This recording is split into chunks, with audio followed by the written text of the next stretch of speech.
తెలివితేటలకి, జ్ఞాపక శక్తికి, మన మెదడు కణాలకు కావలసిన అసలైన ఆహారం పచ్చి కొబ్బరి. దీన్ని ఆహారంలో చేర్చుకొని రోజు ఉపయోగించడం వల్ల చాలా ప్రయోజనాలు ఉన్నాయి.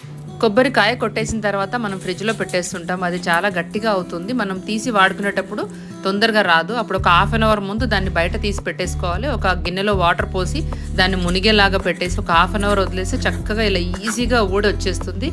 ఈ టిప్ మీకు ఖచ్చితంగా యూజ్ అవుతుంది కొబ్బరి ఐటమ్స్ చేసేటప్పుడు. చూసారా ఎంత సులువుగా ఊడొచ్చేసిందో. ఇలా తీసిన తర్వాత ఈ కొబ్బరిని ముక్కలుగా చేసి ఏ విధంగానైనా వాడుకోవచ్చు. కొబ్బరి మనకి డైజెషన్కి కూడా చాలా ఉపయోగపడుతుంది. మలబద్ధక సమస్యను కూడా తప్పిస్తుంది.